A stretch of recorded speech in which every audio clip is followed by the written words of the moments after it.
Hey everyone, I want to welcome you all to POS 201, Introduction to Political Theory. This is an undergraduate online course taught in the Political Science Department at the University of Maine, and I'm Rob Glover, the instructor. So this is just a quick kind of tutorial video on the course and some of the logistics. Primarily what I want to do is just run through the syllabus and my expectations for the course, also lay out some of the logistics for the course. It's an online course, so it's really important the way things work, that you understand that you're aware of how you're going to be accessing course material, how you're going to be submitting course assignments, things like that.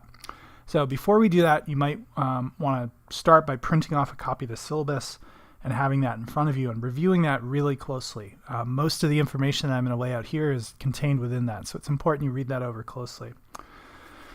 So the first thing you'll notice, you have information about me, how to get in touch with me.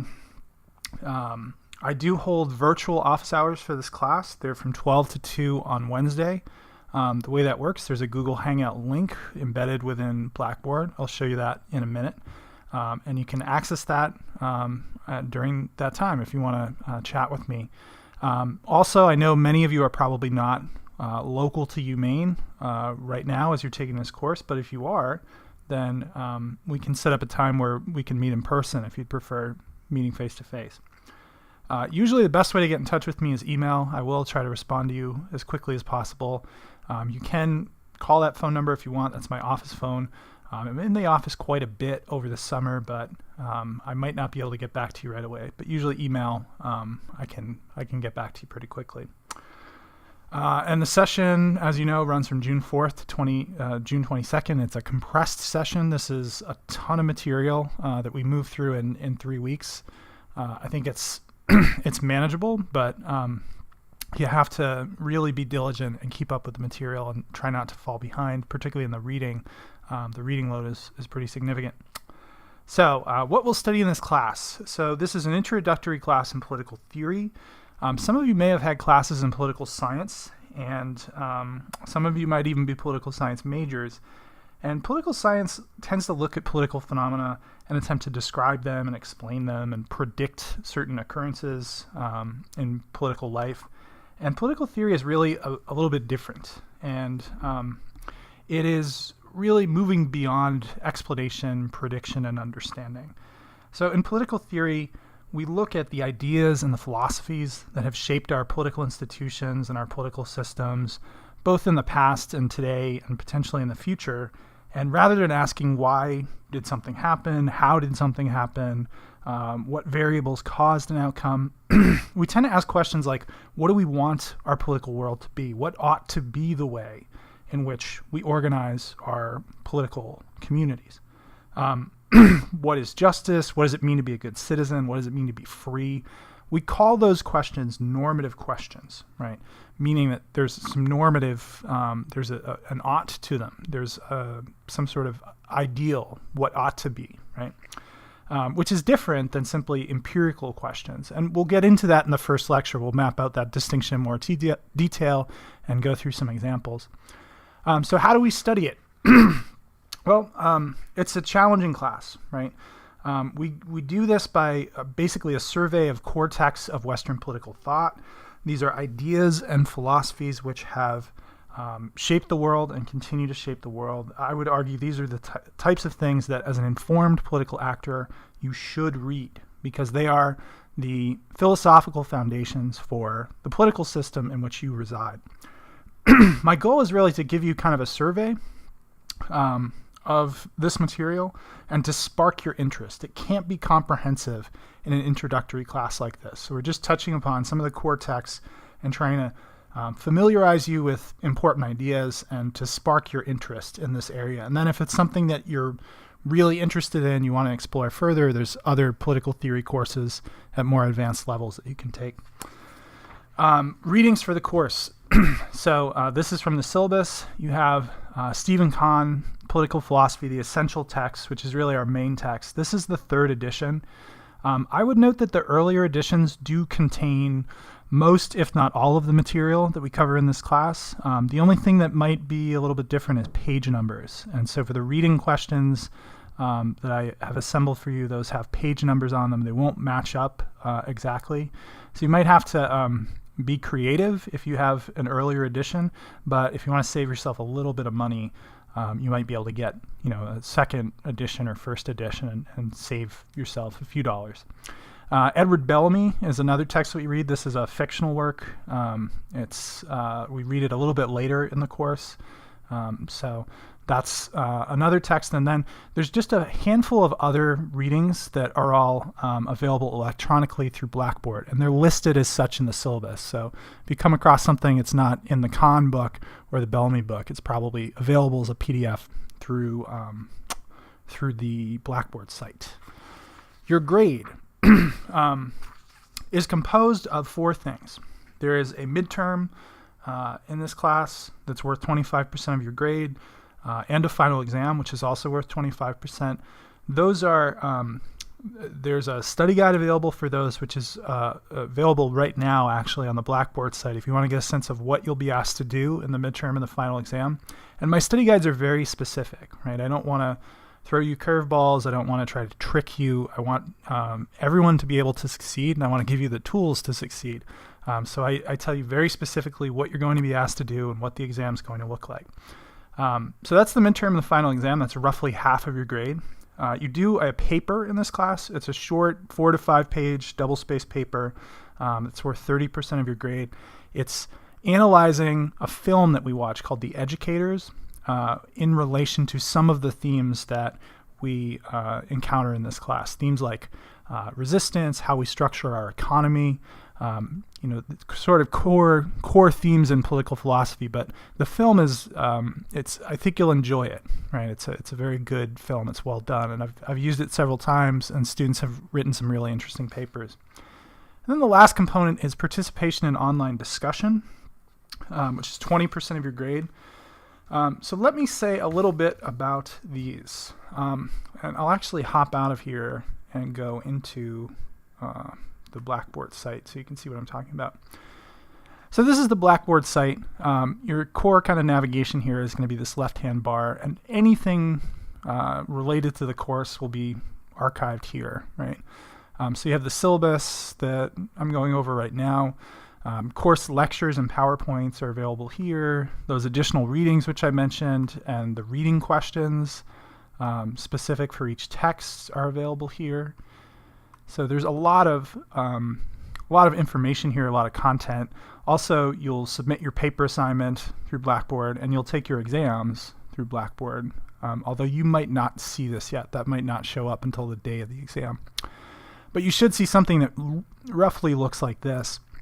And then in discussions, if you go in there, so there's a general discussion tab and then the specific discussion posts. And basically, for every lecture, I've chosen a relevance-related video clip from YouTube, just a short clip, and posed some initial questions. So this first lecture is on Isaiah Berlin, and one of the things Isaiah Berlin is talking about is this idea of political pluralism, right? Different ideas, how we structure a society in which there's tolerance and appreciation of different ideas. And this is a clip from former Maine Senator Olympia Snowe about partisanship in Congress. Olympia Snowe resigned from Congress because she was so fed up with the hyper-partisan, conflictual nature of what was happening there. So it's just a short clip. And then I'll pose an introductory question, right? And eventually this will create a thread once folks start to reply. And that's really what I'm looking for in terms of online participation. So these are, and they vary from week to week, right? So we read Socrates, and Socrates makes this argument about the political theorist as a gadfly, as this contentious figure that raises difficult questions. And so we watch a clip on punk rock and how punk rock was contentious and challenging societal norms. We read Machiavelli, and then there's a clip on Michael Corleone from The Godfather, right? So I'll post an opening question, and I ask you to respond to my question or to one of the contributions of your classmates. And these are designed to be done after you've done the reading, after you've watched the lecture for the day. All I ask is that you contribute at least 3 quality responses or comments each week. So it should be focused, you should be making an argument, you should be referencing material from the class, referencing the text that you read, the lecture. And as I said, participation counts for 20% of your grade. The exams, as I said, you'll access through Blackboard. Your study guide will be available here. Also, the paper guidelines are available here as well. I think that's all I want to say about Blackboard right now. Also, the link to the virtual office hours is there. So I'm going to hop back in here. So that's your grade. And hopefully you're set up to do really well. If you find yourself struggling in any way, reach out to me and we can talk about it. But I hope this will be just an introductory survey and the requirements and expectations are clear. The only challenge students sometimes run into is it's a ton of material in 3 weeks. The compressed session is hard. So if you're taking other classes or you're working full time, you might struggle a little bit. So just be in touch with me if there's any way that I can help. I talked about participation in online discussion. The only other thing that I would note here is that it is very important, particularly as you're responding to classmates, as you're putting your own thoughts out there, that you're civil, respectful, that you engage with one another in ways that value everyone's contributions, understand that everybody is going to approach these questions from different perspectives, points of view, life experiences, and we don't want to denigrate anyone's ideas. We don't want to devolve into the name-calling that has unfortunately too often characterized our contemporary political discourse. So let's try to model really positive interaction in all of our discussions. And I will be watching closely and try to address anything that seems inappropriate or seems confrontational. So please don't make me do that. All right. So as I said, your exam, your midterm exam, final exam, you take on the Blackboard platform. The one other thing I would mention is that you can track your grades and performance at any time through the Grade Center. So if you go to Blackboard, you click on My Grades. As you're graded for assignments, you'll not only see the grade, but you'll also see your overall course average. And I mentioned also the study guide for exams, right? That in advance of an exam, before you take an exam, you should prepare in advance. You should study for that exam, and you have a study guide that's very specific and enables you to really zero in on what is important. All right, so you have the class schedule. This is the last thing I'll talk about. So the class schedule goes through day by day in the calendar and says what we will be covering on what day, what you're expected to read, and then what you're expected to watch and post on. It will inform you if it's something from your course text or it's something that will be available through the Blackboard site as an electronic source. And you want to just do your best to keep up with this. This is also going to tell you any due dates for assignments. It will tell you when you will take your exam. You take it on Blackboard, as I said, but this will give you the dates in which you take the exam, paper due dates, things like that, when the class wraps up. So just carefully look at the class schedule. It is a lot of reading, and so if there's days in which you're going to be traveling or you have work commitments or other obligations, you might want to try to get a jump start on reading for those days.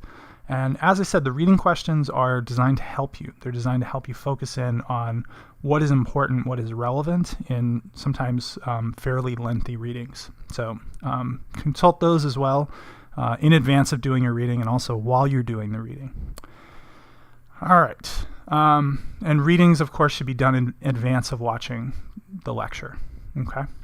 So, all right. That's basically a quick overview of the class. If you have any questions, if anything is unclear, please don't hesitate to reach out to me through email or at any point during the course. Right? If you run into something that you don't understand or you don't know how to do or you're unclear on what the expectation is, just never hesitate to reach out.